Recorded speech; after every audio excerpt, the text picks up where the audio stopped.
এবং মেঘালয় যে বৃষ্টিপাত, এই বৃষ্টিপাত গুলা এখন আমরা অন্যতম সমস্যা এবং প্রধান চিন্তার কারণ হয়ে দাঁড়াইছে এই বৃষ্টিগুলা। ইতিমধ্যে আমার ঠিক ক্যামেরার সামনে দেখা যে প্রবল স্রোতের সিলেটের সুরমা নদীতে কিন্তু পানি নামে। সিলেটের নিম্নাঞ্চল যেগুলা সুনামগঞ্জ, সাদক, এই জায়গাগুলোতে এখনো অনেক পানি জমে গেছে। গতকালকে আমরা দেখছি সুনামগঞ্জের যে রাস্তাটা আছে, এই রাস্তাটা কিন্তু পানির তলে তলিয়ে গেছে। তো অনেকে যুক্ত আছেন, অসংখ্য ধন্যবাদ লোকে তাও আশা করি আমরা ওকে আমরা চেষ্টা করবো আপনারা সর্বশেষ তথ্য যতটুকু আছে আমরা এই তথ্যটুকু আপনারা যে সহযোগিতা করার। সেখান যাতে যুক্ত আছেন আমার সর্বশেষ সুন্দরানি একটা কমেন্ট সেকশনে একটা কমেন্ট হয়ে জানাইবা এবং আমরা ভিউ ক্লিয়ার দেখাবেন একটা কমেন্ট সেকশনে জানাইবা। এবং আমি আজকে বন্যা পরিস্থিতি সর্বশেষ যতটুকু আপডেট আছে তা জানার চেষ্টা করবো। সিলেটে এই মুহূর্তে প্রায় 7 লক্ষ প্লাস মানুষ পানিবন্দী আছে এবং আশ্রয় কেন্দ্র কতজন মানুষ আছেন তাও তুলে ধরার চেষ্টা করবো। আশা করছি লোকে থাকবা। আমি আপনার বন্যা পরিস্থিতি যতটুকু আপডেট আসলে আমার কাছে আছে, অনেকে যুক্ত আছেন আমার সর্বশেষ সুন্দরানি একটু জানাইবা কমেন্ট সেকশনে কমেন্ট করি। আমি একটু চেক করে নিই যতটুকু আপডেট আসলে আমার কাছে আছে।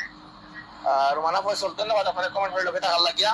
আশা করছি লোকে থাকবা এবং আরো যারা দেখার লোকে থাকা। আমি চেষ্টা করবো আপনার বন্যা পরিস্থিতি যতটুকু আপডেট আমার কাছে আছে ততটুকু আপডেট নিয়ে আপনারা সহযোগিতা করার এবং সিলেটের সুরমা নদীর যে চিত্র দেখা এই মুহূর্তে ক্যামেরার ঠিক সামনে, এই চিত্রটা মূলত আমরা দেখানোর চেষ্টা করি। আপনার লগে আছি আমি এবং দেখার প্রবল স্রোত যদি একটু দেখতে পারা, আসলে প্রবল স্রোত সুরমা নদীর এই মুহূর্তে যে স্রোতগুলো দেখতে পারা, এই স্রোতের কারণে কিন্তু পানি উজান থেকে প্রচুর পানি নামে।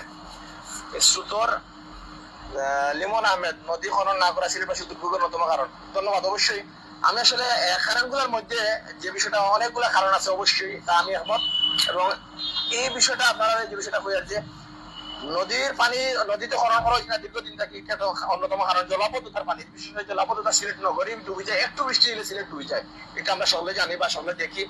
এর কারণে সিলেট এই মুহূর্তে সুরমা নদী, কুশিয়ারা নদী খনন করার সময়ের দাবি হয়ে দাঁড়াইছে সিলেটবাসীর সেই টাকার লাগিয়া।